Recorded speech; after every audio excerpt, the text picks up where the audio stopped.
A 22-year-old by the name of Victor White III was shot in the back of a police cruiser as his hands were cuffed behind his back. Now, at the time that he was shot, police authorities gave a report and they said that, hey, you know what? It turns out that we did a search and we didn't find a gun, but apparently he had a gun on him.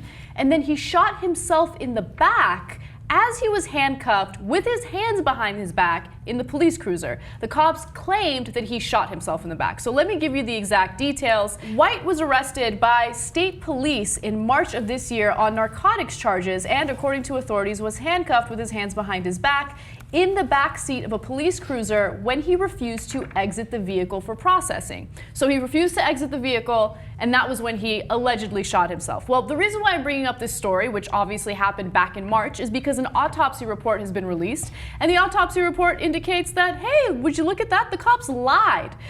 So according to the first page of the official autopsy report released by the Iberia Parish Coroner's office, Victor White III, 22, died from a gunshot to the chest, not in his back as reported by the arresting officer. Magic bullet went around his back, bounced off the seat, came back in, entered his chest. He did it. Case closed. That's exactly what happened. All right, let me give you some more details. According to the autopsy report, the bullet entered White's chest, perforated his left lung and heart before exiting his armpit area and lacerating his upper arm.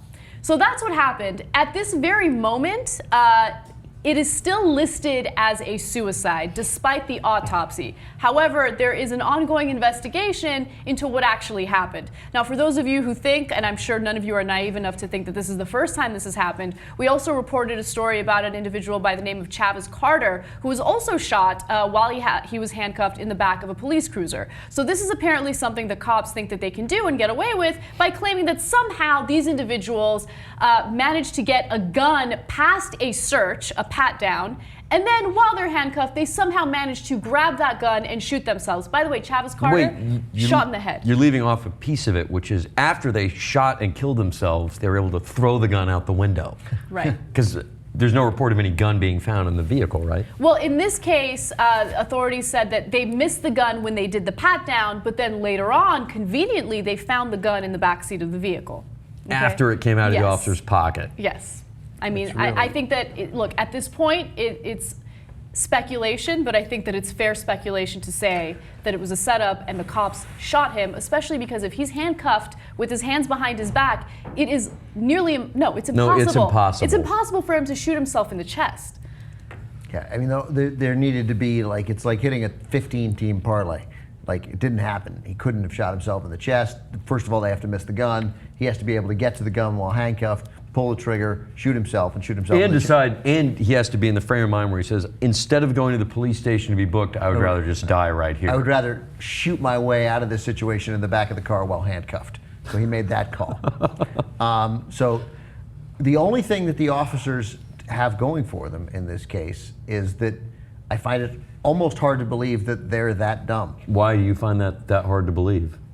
They don't know that there's going to be the coroner's going to determine if he's shot in the chest. They see he was shot in the chest. But it's still ruled a suicide. Right now, yeah, but now the coroner's report just came out. Presumably there's going to be some sort of investigation, I imagine. I would hope. I would hope the Justice Department's involved in this case too, as they are in Ferguson. I think that based on previous stories that we've done on the show, I don't think it necessarily has to do with the cops being dumb. I think that cops are so used to being protected by their superiors that they think that they can make blatant lies like this and get away with it. I mean, I don't know how this is going to play out. As Ben just said, the autopsy report was just released, so this is the latest update to the story. But I'm curious to see what's going to happen to the arresting officer, right? And I don't like that it's still listed as a suicide because this clearly is not a suicide.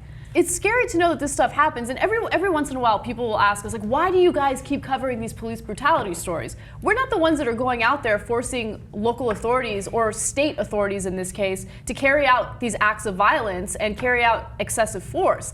This is what's happening, and this is what people need to know about. Pretending as if it doesn't exist doesn't do anyone justice. What happened to tasers? Right, what happened to tasers? That's a very good point. I mean, every week in LA I'm reading about someone being shot and killed by the police here. Yeah, And I always tell my kids, I'm like, dude, if you ever get stopped by a cop, yes sir, no sir, slow movements, everything. I wrote, I took a note here, and let me ask Wes, because you're the closest thing to a cop. You've at least Dude, had I'm not a military- cop. I understand, but all you've right? had military training, and you have, perhaps, maybe it isn't the same. I don't understand, and Anna, we've talked about this a number of times. I get why, if somebody has a weapon, you aim center mass and you shoot to kill. I do not understand, and no one has explained to me, partly because we haven't had a cop on here to do it.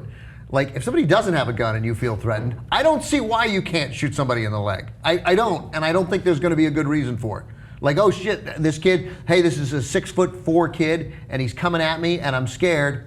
I'm going to shoot him in the leg. And guess what? He's not going to come after me anymore, right? And then I'm going to cuff him, and maybe I'm going to get in trouble, and he's going to limp.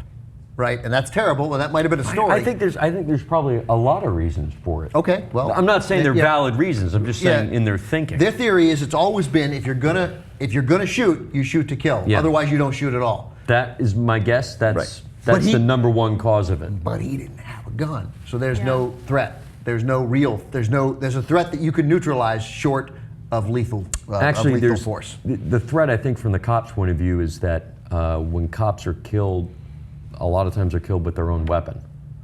I worked with a client called Autopsy that makes smart guns, and that was going to be their number one selling point Right. to Until the gun lobby decided. until the that gun they're lobby gonna go decided after. it. But it's Yeah. it's a really cool gun, and it doesn't work unless you're the only one holding it. Right. So that would get rid of the need. It's a really cool gun, and it's the only gun the NRA doesn't like. Yeah, but it's but really also, interesting. but if an officer had that, they wouldn't feel the need to kill a suspect approaching them because that person's not going to be able to get the gun away from them and use them.